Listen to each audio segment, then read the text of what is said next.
a book with 3 chapters, and it is a prophecy, as we'll find in the very first verse, against the city of Nineveh. So if you found your place there in Nahum, chapter number 1, we're just going to read the first verse number 1 to get started. It says this: "The burden of Nineveh, the book of the vision of Nahum the Elkoshite." And so here you have, the book is called Nahum, and Nahum was a prophet. The Bible tells us he was an Elkoshite.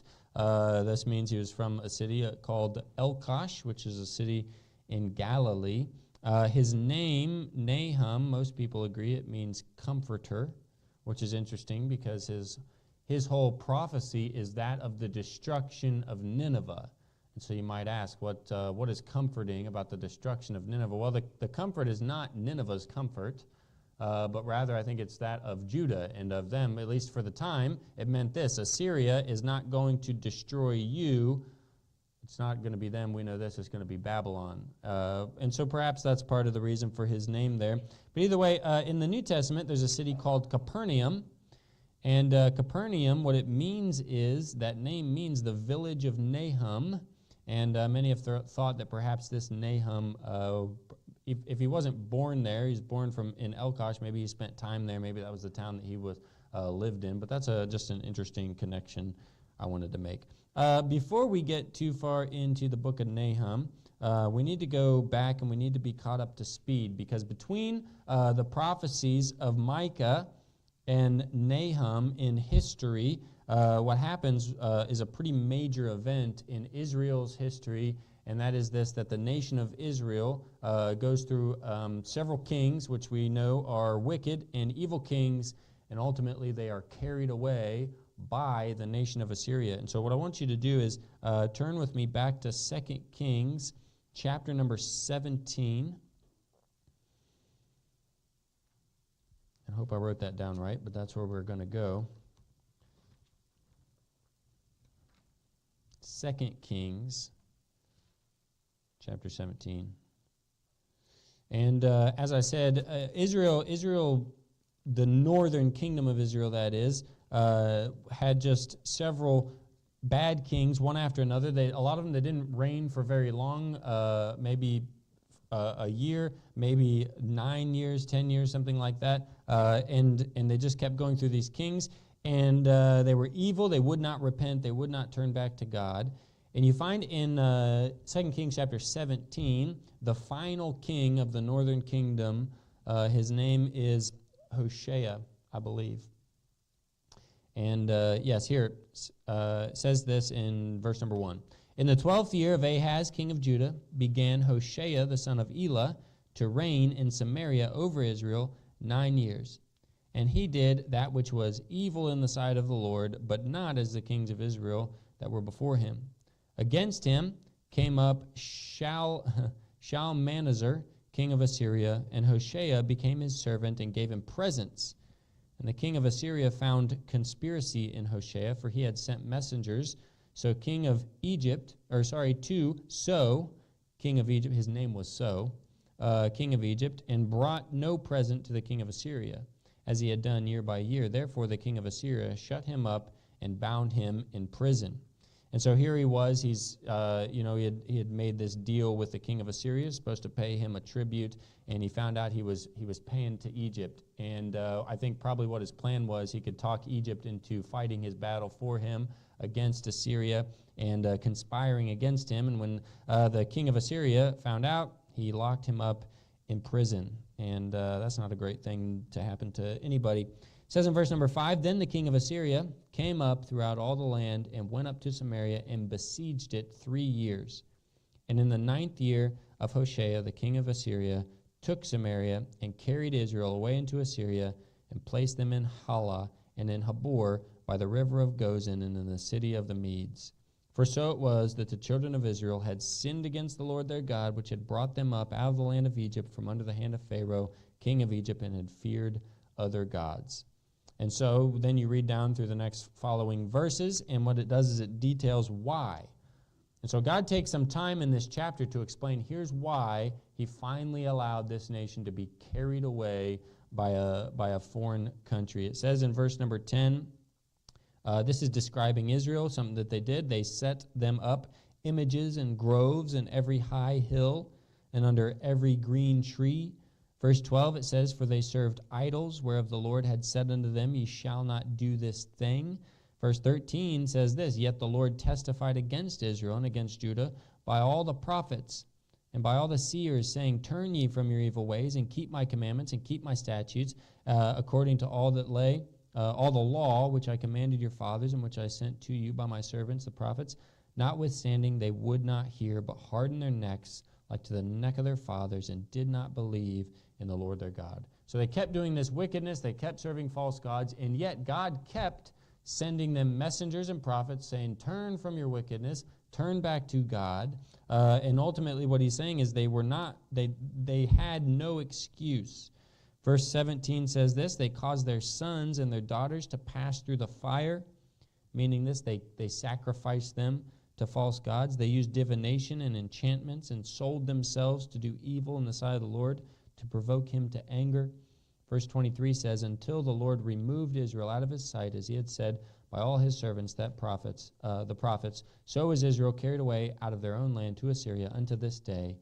And the king of Assyria brought men from Babylon and from Cutha and from Ava and from Hamath and from Sepharvaim, and placed them in the cities of Samaria instead of the children of Israel, and they possessed Samaria and dwelt in cities thereof. And so this is what happened to them because of their sin, and specifically, I think it was a majority of it was this: they had left their God to serve other gods, and ultimately to serve themselves. And then what happens is interesting. They get carried away to Assyria, and then the king of Assyria, he decides, I want you to find some priests who are priests of Israel, and I want you to send them back to Samaria. And it says in verse number 28, then one of the priests whom they had carried away from Samaria came and dwelt in Bethel, and taught them how they should fear the Lord. Howbeit every nation made gods of their own, and put them in the houses of the high places which the Samaritans had made, every nation in their cities wherein they dwelled. And the men of Babylon made Succoth-Benoth, and the men of Cuth made Nergal, and the men of Hamath made Ashima. Those are their gods.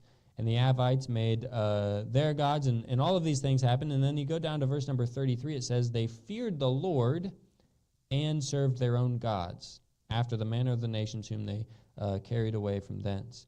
And then it says in verse number 41, so these nations feared the Lord and served their graven images, both their children and their children's children, as did their fathers, so do they unto this day. And so what happens is you find this perversion of the children of Israel, of their religion. And when you get to the New Testament and Jesus talks about Samaria, the descendants come from that very thing that happened, where they said, we want to add, basically Assyria said, we want to add your gods to ours. We just wanted to have this big pool of gods that we can pick from.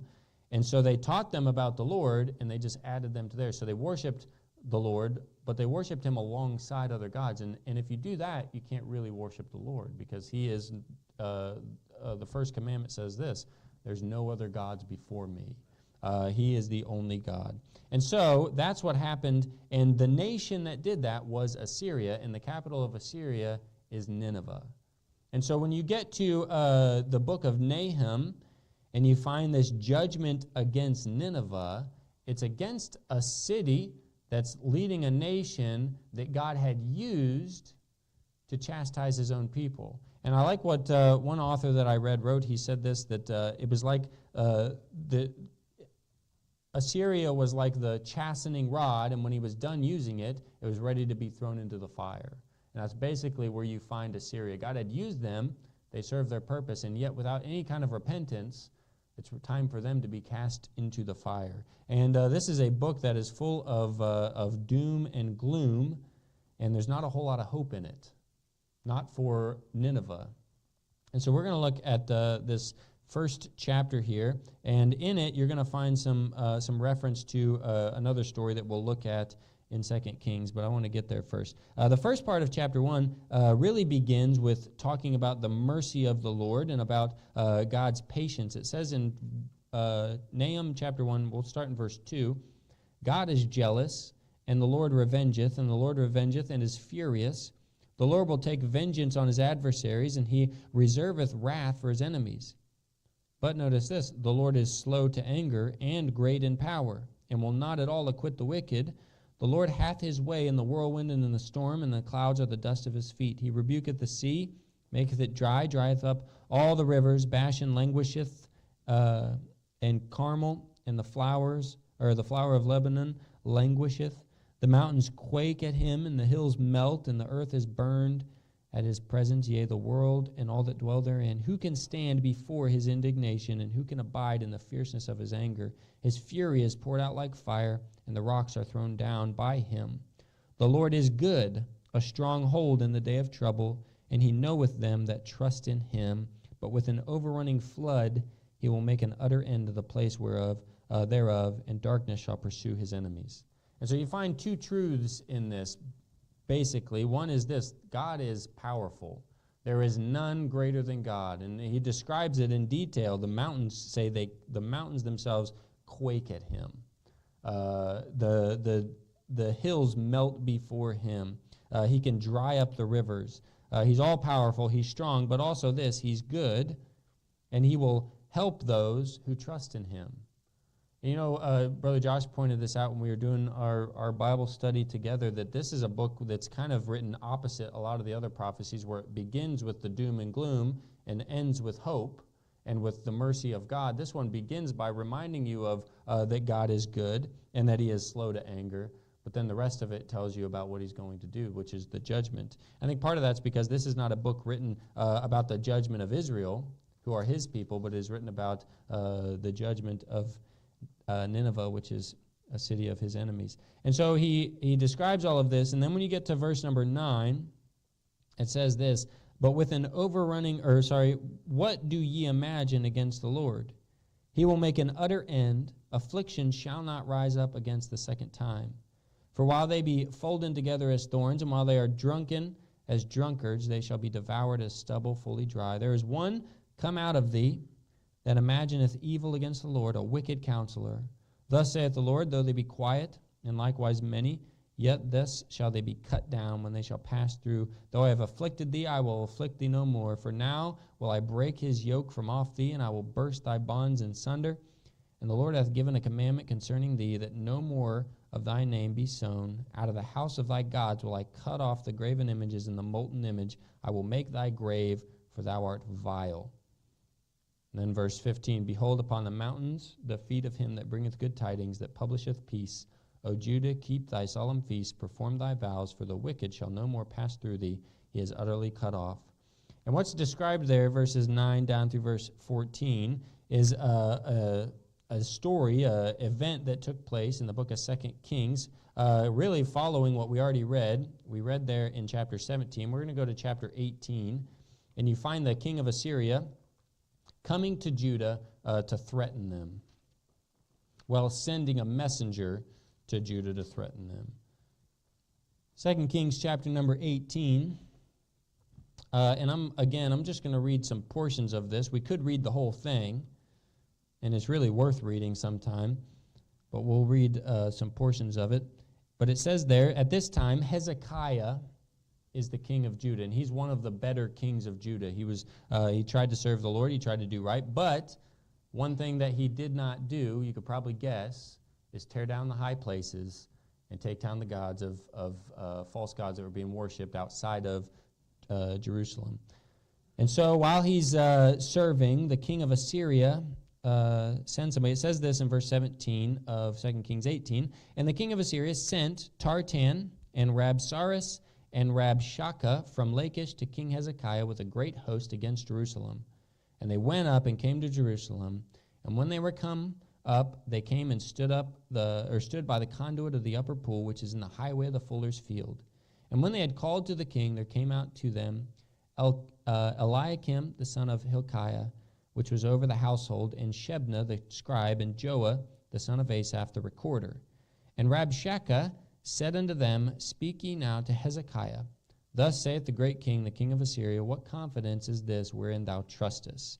And then he's going to go on, and actually we're just going to read it because it's worth reading here. He says, thou sayest, and so if you can put yourself in this place, here's Rabshakeh. He's a mouthpiece for the king of Assyria. He's come to Judah to challenge King Hezekiah. And so he's standing outside the gate. Some men come to represent Hezekiah. They come out and meet him, and they begin to talk. And the first thing he says is this: what is this confidence that you trust in? Obviously, he's challenging who? God. And so he says, and not just God, a God, but Jehovah, the God of Israel. He says in verse 20, thou sayest, but they are but vain words. I have counsel and strength for the war. Now on whom dost thou trust that thou rebellest against me? Now behold, thou trustest upon the staff of the bruised reed, even upon Egypt, on which if a man lean, it will go into his hand and pierce it. So is Pharaoh, king of Egypt, unto all that trust on him. But if ye say unto me, we trust in the Lord our God. And if you notice, anytime the word Lord is written, capital, all caps Lord, that's the name of God, Jehovah or Yahweh. And so he's calling out God by name. He's not just saying your God. He's saying your God, who, by the way, we know his name, and it's Jehovah. He says, first off, he said this: if you're trusting in Egypt, he's going to fail you.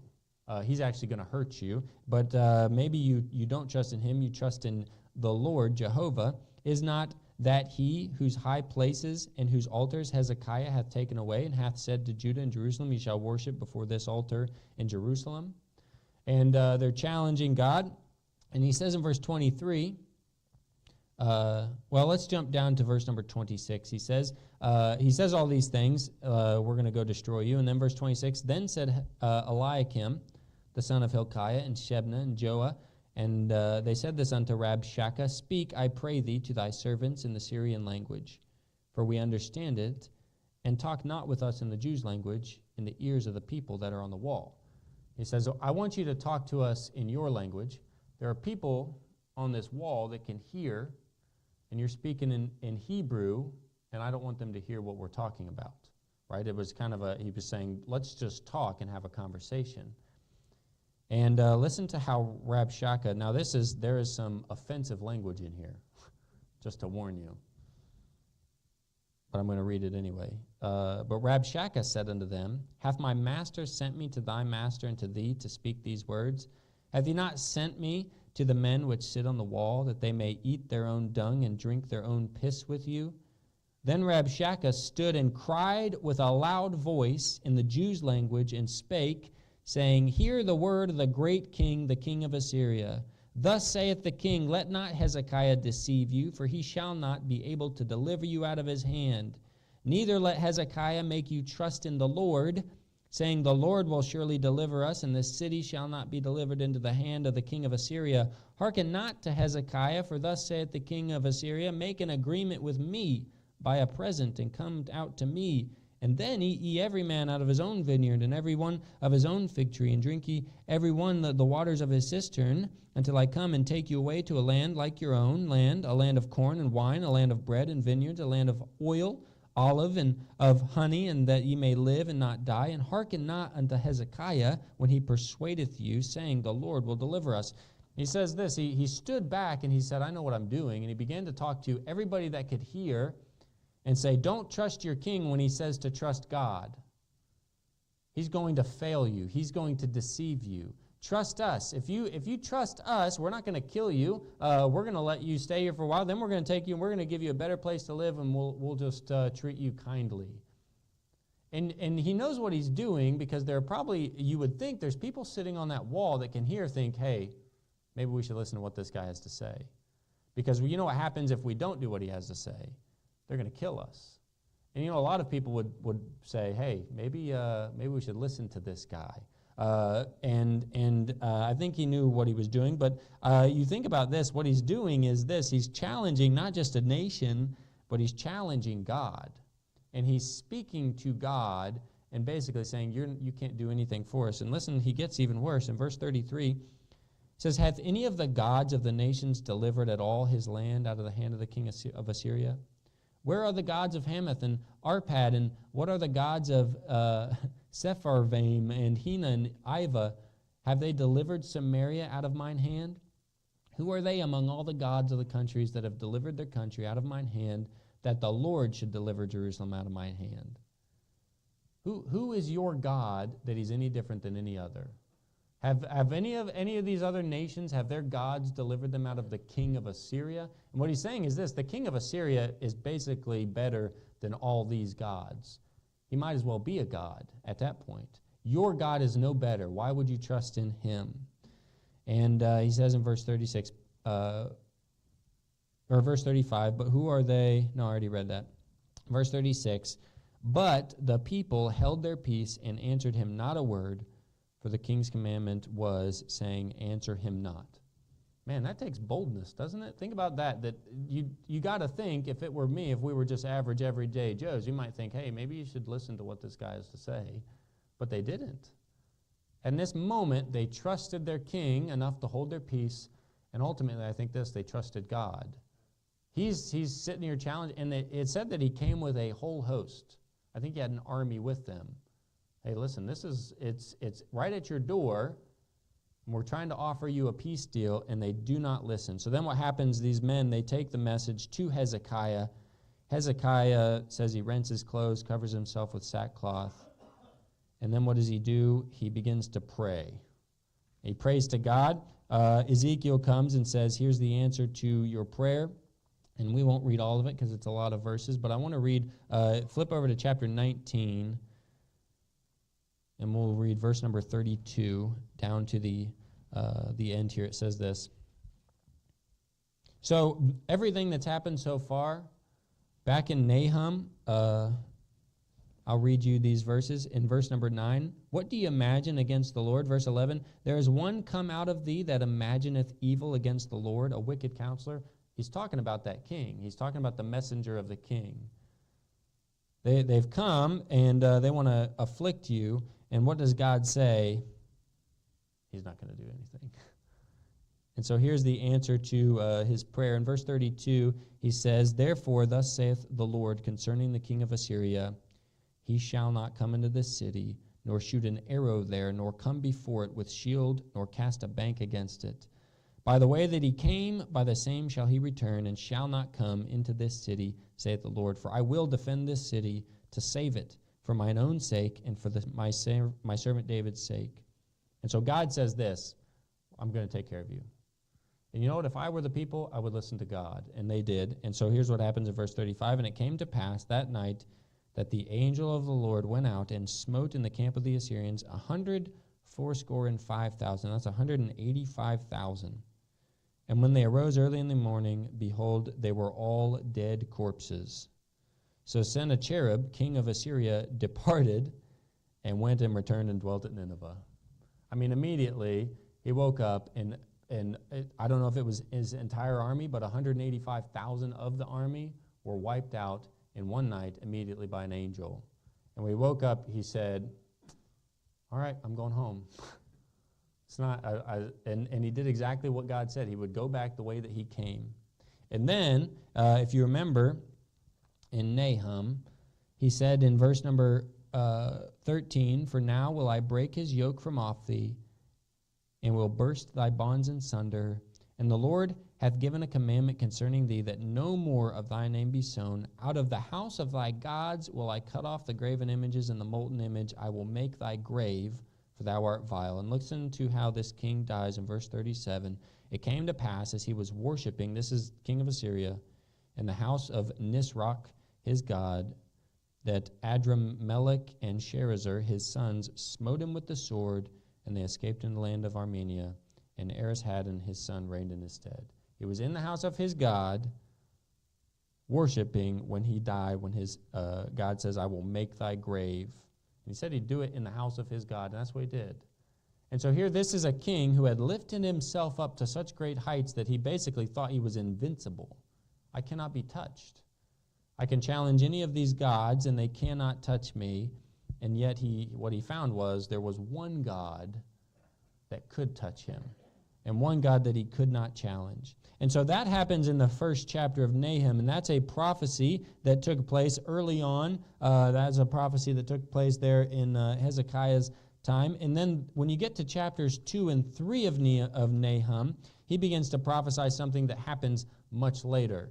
If you remember Nineveh, Nineveh is mentioned here, and it's also mentioned in the book of Jonah, right? Jonah had gone to Nineveh and had preached, and there was revival. And that was, a lot of people put it around 150 years before this book of Nahum.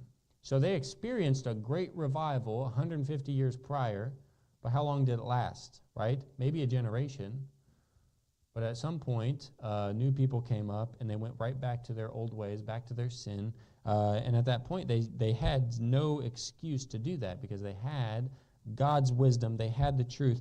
And so then you get to the book of Nahum. He prophesies, chapters 2 and 3, of a destruction that's coming. And basically, the city of Nineveh will be completely destroyed.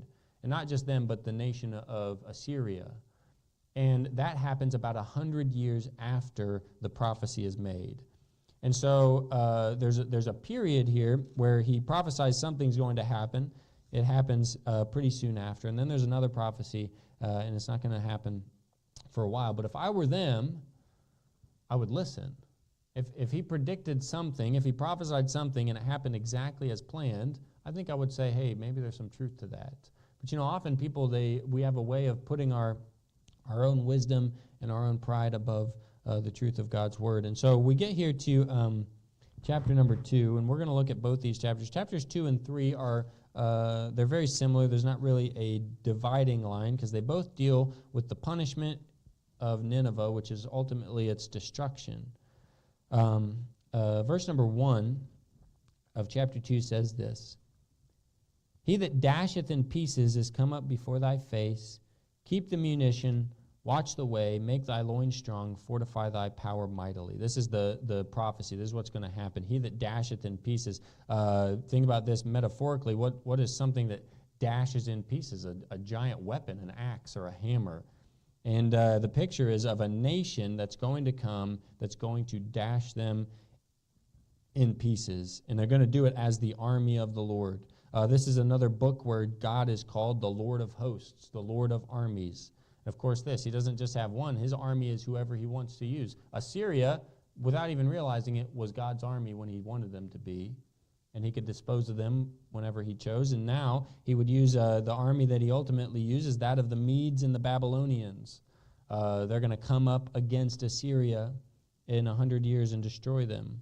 And so he's describing this army that's going to come, and he says they're going to dash in pieces. So because of that, what does he say? Keep thy munition, watch thy way, make thy loins strong, fortify thy power mightily. Get yourself ready. Prepare yourself. Although that instruction is kind of in vain because there's nothing they can do when it's set. And you read through some of these other prophecies, and it's no matter how much prep work they put in, no matter how much strength they have or how many weapons or machines of war they build, you cannot stop God. We'll read on here. It says this, verse number 2, For the Lord hath turned away the excellency of Jacob as the excellency of Israel, for the emptiers have emptied them out and marred their vine branches. What he's saying is this, that Jacob and Israel, they have been, they've been through the ringer. They've been persecuted. Israel is gone now, and Jacob has been emptied and been marred in their vine, and basically their persecution is done. It is now time for those doing the persecution to have their own. It's past time. Assyria is overdue for their judgment. And so he says in verse 3, The shield of his mighty men is made red, the valiant men are in scarlet, the chariot shall be flaming torches in the day of his preparation, and the fir tree shall be terribly shaken. The chariots shall rage in the streets, they shall justle one against another, in the broad ways, they shall seem like torches, they shall run like the lightnings. He shall recount his worthies, he shall stumble in their walk. They shall make haste to the wall thereof, and the defense shall be prepared. And what he's describing is this army is preparing itself, and it's going to come. And the way he's describing it, many people believe that the armies of Babylon or the Medes and the Babylonians were those that were decked in red and in scarlet. And so they would have known this is the army that's coming, the one that's coming for you, who's going to come and destroy you. It says in verse 7, And Huzab shall be led away captive. She shall be brought up, and her maids shall lead her, as with the voice of doves. tabering upon their breasts. But Nineveh is of old like a pool of water. Huzab, depending on which book you read, is either the queen of Assyria. It says this, she's going to be led away captive. She's going to be, she's going to be brought out. She's going to be made shamed. Some people have said this, that maybe Nineveh, when it talks about the queen there of Assyria, that being the city of Nineveh, being the great city, being the one, the word there means, let me see if I wrote it down. It has to do with taking a stand. And so maybe it's talking about the city. But either way, it's going to be humiliated. It's going to be dishonored. It says in verse 8, but Nineveh is of old like a pool of water, yet they shall flee away. Stand, stand, shall they cry, but none shall look back. Nineveh is this ancient city. It's been there for a long time. Nobody's ever taken Nineveh. You know, it's that kind of, it's like the Titanic. It's an unsinkable ship. That's what's in their minds. You cannot defeat us. That's what in their minds when they stood before Judah and said, you can't beat us. We will destroy you. They had this arrogance that they could not be beaten. And God said this, you think just because you've been there forever that you always will. You're going to cry, stand, stand, but nobody's going to be able to. And in that day, everything that they thought they knew, they're going to find out they did not know. It's going to be undone. And they're going to be made empty. They're going to be made void, it says in verse 10. They're going to be made waste. It says in verse 10, and the heart melteth, and the knees smite together. Much pain is in all loins. The faces of them all gather in blackness. They're going to be terrified and scared. I think the thing that Assyria has done, not only have they taken advantage of and abused Israel, but they've done that to other nations. And the way they've treated them and the way that they've carried on their business is what they're going to have done to them. You look at chapter number 3. Well, let's look a little bit more at the end of chapter 2 first before we get to 3. But he says this, because there's a metaphor in verses 11 down through 13 about a lion. Where is the dwelling of the lions, the feeding place of the young lions? And that's a picture of their mighty military power, lions defeating. And he says, where are your lions? Where's your military? Where is your men that stood and that fought for you? The lion did tear in pieces enough for his whelps, and strangled for his lionesses, and filled his holes with prey and his dens with ravin. Behold, I am against thee, saith the Lord of hosts, and I will burn her chariots in the smoke, and the sword shall devour thy young lions. And I will cut off thy prey from the earth, and the voice of thy messengers shall no more be heard.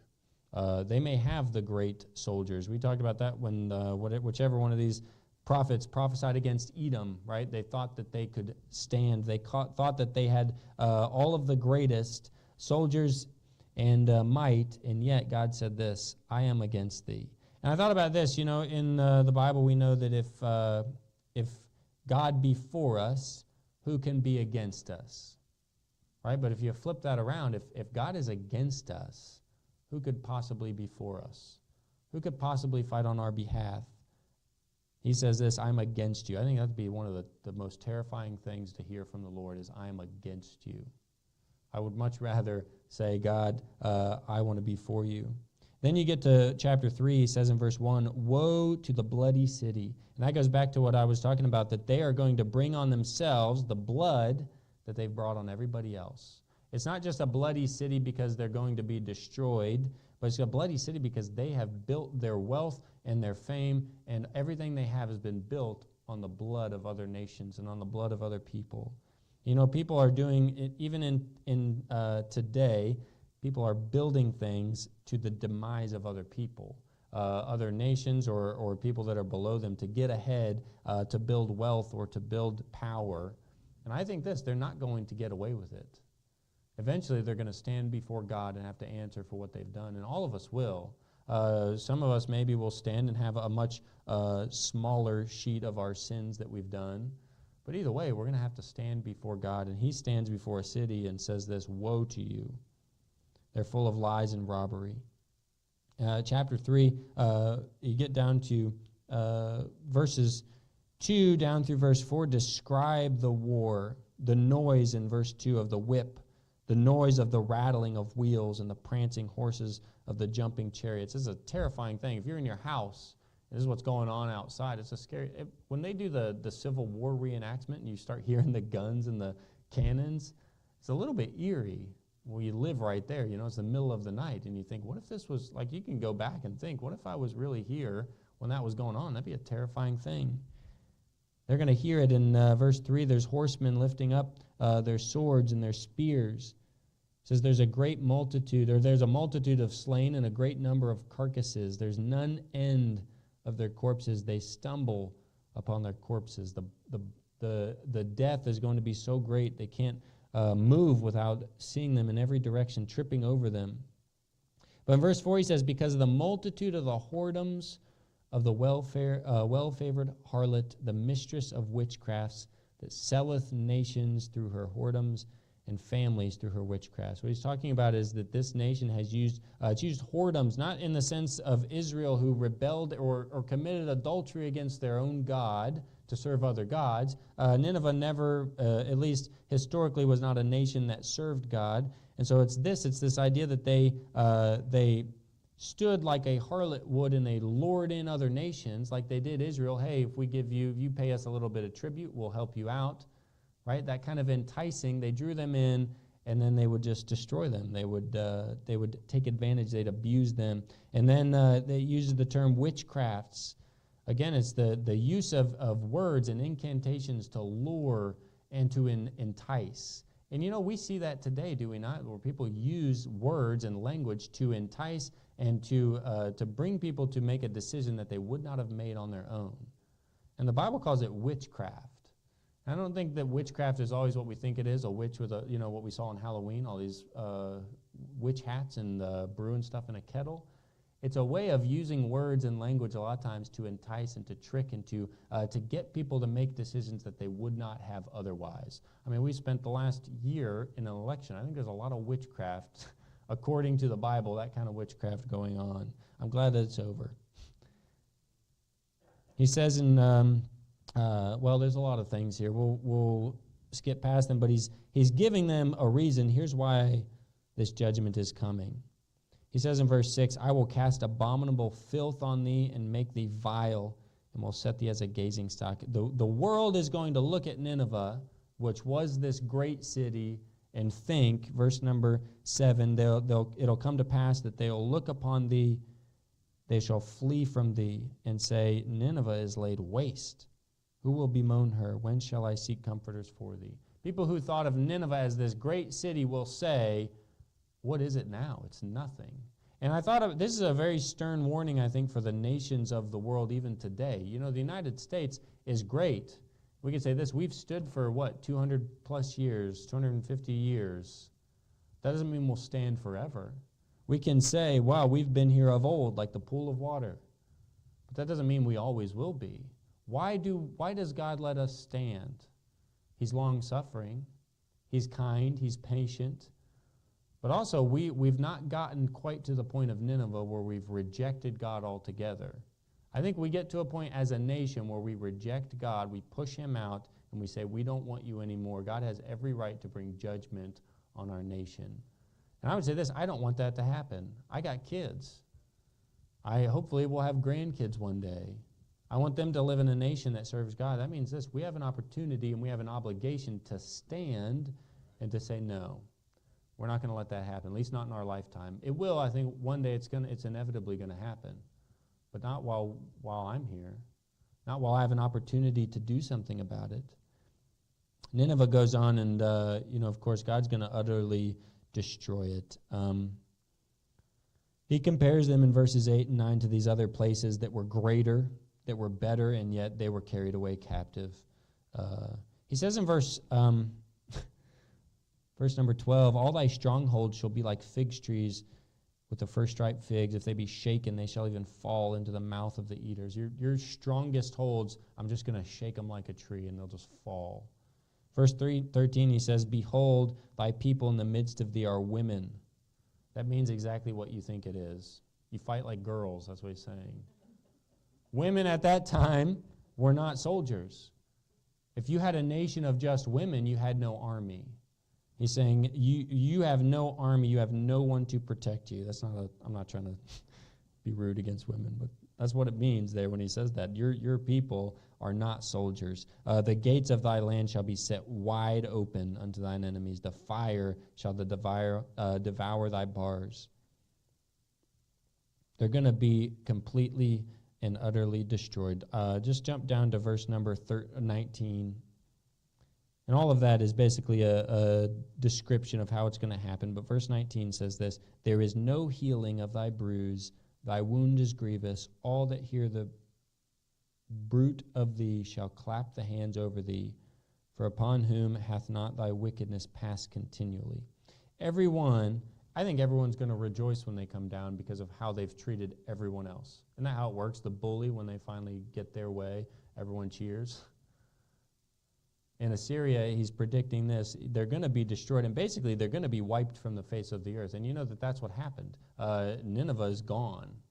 There is no Nineveh today, at least not the way that it was. In fact, one of the things Matthew Henry wrote was that if we didn't have the books of Nahum and Jonah and those places in the Bible that write about Nineveh, we might not even know that it existed or that it was such a mighty city. Think about that. The greatness, and at one time it was one of the greatest cities on earth, almost just wiped from history. God can do that. We can hold ourselves up. We can make ourselves the greatest that we want, and God can say, I could wipe you from history, that you're not even remembered anymore. And I thought about this throughout this whole thing, and of course all this happened about a century later. But I thought about this in 2 Kings, when that messenger from the king is standing there, and he's challenging Hezekiah's men, and he says this, that all these other gods could not stand up to us. What makes you think your God will? Don't trust in your God, whoever your God is. And I thought about this, that, we live in a day where the world will say the same thing to us. What makes you think you can trust in your God? No other God has stopped us. The movement of worldliness, of all of this these radical ideas, these shifts away from what's normal and what is right and what is true, nothing has stopped it, right? It's been a giant move, and we may stand up, we may talk about it, we complain about it, we get angry about it, we kind of laugh about it when it's ridiculous, but what is stopping it? And they could come in here and say, what is your God going to do? It's not stopped us yet. I think they could stand up and challenge and say to God, what are you going to do? And I think God would say, I'm against you.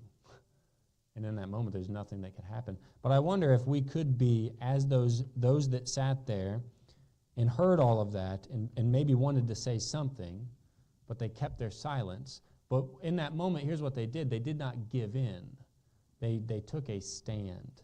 And I think you and I, that's the opportunity that we have and we will have going forward, is we have opportunities. And hopefully it never gets to the point where it's like life or death. We were talking about this earlier, that you don't really know what you would do. If you threatened my life, I may stand here and say, I know what I would do. But what if you threatened my kids, people that I love? We don't know what we would do. But chances are we have small opportunities daily to stand up for God. And the question is, do we stand during those, when it is easy, when it's not life and death? If we can stand in the little moments, it helps us, I think, if we ever do get to the big moments, but it helps those around us see those people, they believe something. I don't know how anybody voted in here, but I know this, that the world looked at the election and said, oh, there's a large group of people that believes a certain way that we didn't think that they believed. That's what they're saying. We did not see this coming.